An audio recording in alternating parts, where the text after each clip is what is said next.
तो बुक्स हमेशा every time मेरे गाड़ी की डिग्गी में रहती थी। जब भी टाइम मिला, लोग लंच करते थे, मैं पढ़ाई कर लेती थी कि मेरा नाश्ता यही है। बस वो टाइम यूटिलाइज किया और उसका रिजल्ट आपके सामने। मैंने कैसे, क्योंकि सबके लिए स्टोरी है, लेकिन मेरे लिए वो एक्चुअल फैक्ट है, मैंने जिया है उस चीज़ को। चेहरे के चारों तरफ दुपट्टा बांधकर, हाथों में झाड़ू लेकर सड़कों को साफ करते कई सफाई कर्मचारी आपने देखे होंगे। शायद ही आपकी नजरें कभी उनके संघर्ष, उनकी मेहनत पर पड़ी होगी। लेकिन आज जिस सफाई कर्मचारी की कहानी हम आपको बताने जा रहे हैं, वो आपको जरूर सुननी चाहिए। ये कहानी है आशा कंडारा की, जो जोधपुर नगर निगम की सफाई कर्मचारी से एसडीएम बनने जा रही हैं। किस्मत पलटना शायद इसी को कहते हैं, लेकिन किस्मत बैठे बैठे नहीं पलटती। इसमें कई सालों की मेहनत और आंसू शामिल है, जो आज आशा कंडारा की मां की आंखों से निकल रहे हैं। लेकिन ये आंसू खुशी के हैं। उनकी बेटी के संघर्ष के बदौलत आज हर तरफ से उन्हें बधाइयां मिल रही हैं। जोधपुर नगर निगम में झाड़ू लगाने वाली सफाई कर्मचारी आशा कंडारा ने ये कर दिखाया।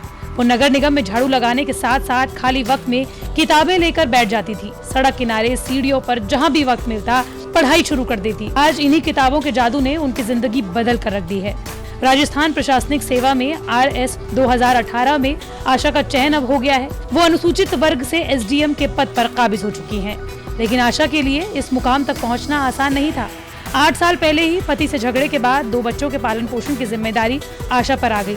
नगर निगम में झाड़ू लगाती थी, मगर सफाई कर्मचारी के रूप में नियमित नियुक्ति नहीं मिल पा रही थी। इसके लिए उन्होंने 2 सालों तक नगर निगम से लड़ाई लड़ी, लेकिन कुछ नहीं हुआ। आशा ने 12वीं करने के 16 साल बाद जिंदगी से हार नहीं मानी और ग्रेजुएशन किया। RAS 2018 राजस्थान प्रशासनिक सेवा में अधिकारी बनने के लिए आशा ने 2018 में परीक्षा दी थी, लेकिन परिवार की आर्थिक स्थिति को देखते हुए आशा ने सफाई कर्मचारी की भर्ती परीक्षा भी इसी दौरान दे दी थी। RAS परीक्षा के 12 दिन बाद ही उनकी नियुक्ति सफाई कर्मचारी के पद पर हो गई। हालांकि RAS के नतीजों के लिए आशा को 2 साल इंतजार करना पड़ा। इस दौरान उन्होंने सड़कों पर झाड़ू लगाया और अपने सपनों को जीती रही।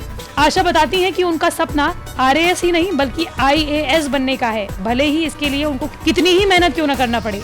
आशा कहती हैं कि परीक्षा देने के बाद उन्हें भरोसा था कि उनका चयन जरूर होगा। आशा बताती हैं कि 1997 में उनकी शादी हुई थी। उस वक्त वो सिर्फ 12वीं पास थी, लेकिन शादी के बाद 2 बच्चे होने के बाद उनके पति ने 8 साल बाद उन्हें छोड़ दिया। पिता राजेंद्र कंडारा अकाउंटेंट सेवा से रिटायर्ड हैं। ऐसे में उनके पति से अलग होते ही कुछ खास करने की ठान ली थी। मुश्किल हालात में मेहनत कर 2016 में उन्होंने ग्रेजुएशन किया। सर एक्चुअली मेरा जो ड्रीम है वो IAS बनने का है, बट देखो फर्दर करते हैं आगे। 700+ रैंक है, लेकिन फिर भी मैं आगे देखूंगी, कोशिश करूंगी। अभी सफ़र रुका नहीं है, अभी तो शुरुआत हुई है सफ़र की। ग्रेजुएशन करने के ठीक 1 साल बाद आशा ने अपने पति को तलाक दे दिया। विपरीत परिस्थितियों के बावजूद 2018 में सफाई कर्मचारी भर्ती की परीक्षा दी।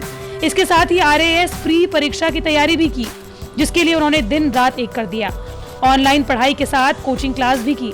अगस्त में प्री परीक्षा दी, अक्टूबर में रिजल्ट आया तो पास होते ही RAS मेंस की तैयारी में जुड़ गई। लेकिन उनके लिए ये आखिरी मंजिल नहीं है। उनका सपना है देश की प्रशासनिक अधिकारी बनना, यानी कि IAS बनना। आशा को इस मुकाम पर पहुंचने के लिए न्यूज़ तक की ओर से सलाम।